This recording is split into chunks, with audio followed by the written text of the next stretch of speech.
We interrupt this program to bring you an important Wayfair message. Wayfair's got style tips for every home. This is Styles McKenzie helping you make those rooms sing. Today's style tip. When it comes to making a statement, treat bold patterns like neutrals. Go wild, like an untamed animal print area rug under a rustic farmhouse table from Wayfair.com. Arr, fierce. This has been your Wayfair style tip to keep those interiors superior. Wayfair, every style, every home. Hey, welcome back, Northbound. On the last episode, we talked about valuing your support staff, about valuing your assistants, how to give them authority, how to recognize them, how to show them that you value them. And then when you give them authority, that you rely on that you let them run with it, and that you communicate to them properly. Sometimes it's the individual who's working in that back room, and you maybe never see them, you don't hear from them much, and yet they're running your organization or your company. Without them, it all falls apart. Sometimes that's things like that's paperwork and programs and stuff like that. And then other times it's culture. Sometimes there's a quiet person in your organization running your culture, and you may or may not even know it. I want to tell you a story. When I was a new lieutenant in the Air Force, and I had just gotten to my first operational squadron. I hadn't been there very long. And I was in the hallway and I was watching these other guys in the hallway, and they were looking at a picture framed that showed our squadron patch, and it gave the history of the patch.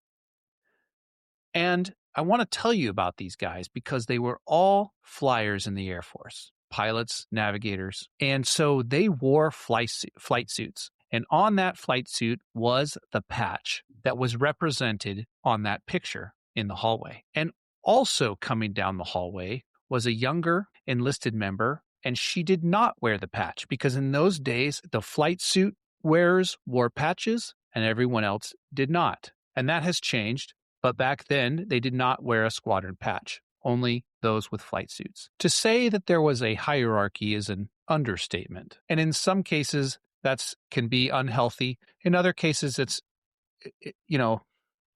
a little bit of hierarchy in an organization is okay, but it can also be unhealthy. But in this case, the flight suit wearers with the patch are looking at that picture and they're commenting about their patch and the history of it. This squadron's mascot is a raven, and this raven is flying and looks tired. It has droopy eyes, and it just looks tired. But these flyers, who were higher rank than me and much higher rank than the enlisted walking down the hall, began to complain about the patch. They didn't like their squadron patch, and they were commenting about how the raven looked drunk, and it was a stupid patch that should be changed. And I will never forget what I witnessed, because this young enlisted woman walking down the hall, I had never heard her speak. In fact, I didn't know where she worked. I was new and I was just observing here, but I had not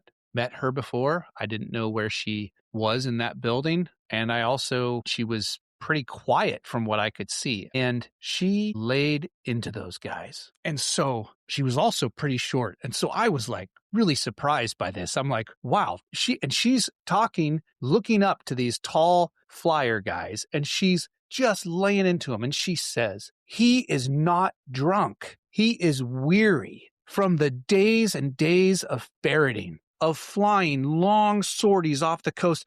And she just begins to lay into him about our squadron culture, about where we came from, about the history of our patch. And she's telling them that they have no clue, even as leaders in this organization, they have no clue where we came from. And if you don't know where we came from, you most likely don't know where we're going. When she was done, she walked off, and they looked at her in surprise, shrugged, and walked off. And I went up to that picture and I read the history. And as I read it, I realized that she knew it by heart. She had laid into them, and she had lectured them straight from our squadron history, word for word. This is a young, humble enlisted member of our Air Force who doesn't even wear that patch. And she knew her unit's history. I was impressed. I had just put the patch on, and I realized I should probably know what I'm wearing and why. That was the first patch that I gave away in that squadron. I walked down the hall. I found where she works, which was a back office out of view of pretty much everyone else. And I went in and I said, I've been pressed. You know our squadron history, and you have taught me something today. And so I'm going to give you a patch. I know you don't wear it, but this one's from me. So it's yours. Now, those leaders were higher rank. They didn't necessarily lead the squadron from the very top, but what I witnessed that day was culture happening when leaders aren't in the room. And that culture was both good. There was positive aspects and negative aspects. The positive aspect is that your young enlisted know your squadron culture, but your higher level, you could call them executives or your higher level managers, they don't. And that information, that feedback was happening when the leadership, squadron leadership, was not in the room. And so as a leader, you need to talk about your history, your values to your entire organization. Remember that culture isn't just written, it's repeated. And so if you can't learn from what you have done and what you have learned, then you will repeat the bad and you might forget the good. You need to remember the things that your successes and continue those, and then remember your failures and don't repeat them. And sometimes the youngest or lowest level or the employee in the very, very back room knows your culture, maybe even better than you do. Don't ever ignore those voices. Go find them, get feedback from them. Your assistants might know your culture better than you do. And you're not going to figure this stuff out through surveys. You're going to figure it out through getting feedback and trusting your people. At Northbound Solutions, we want to help elevate your team through Christ-centered leadership. And God often reveals truth to the overlooked before the powerful. Remember that. The question isn't whether someone knows real culture. It's really about whether you and the leaders are humble enough to listen. Okay, thanks everybody for tuning in to Northbound. You know where to go, www.go-northbound.com, or you can email me, Chris, directly at chris@go-northbound.com. Thanks, everybody. See ya. You just listened to another episode from the Northbound podcast. Thank you for tuning in today. I hope you were encouraged and empowered in leadership. Go lead boldly and humbly. And remember our vision, elevate your team through Christ-centered leadership.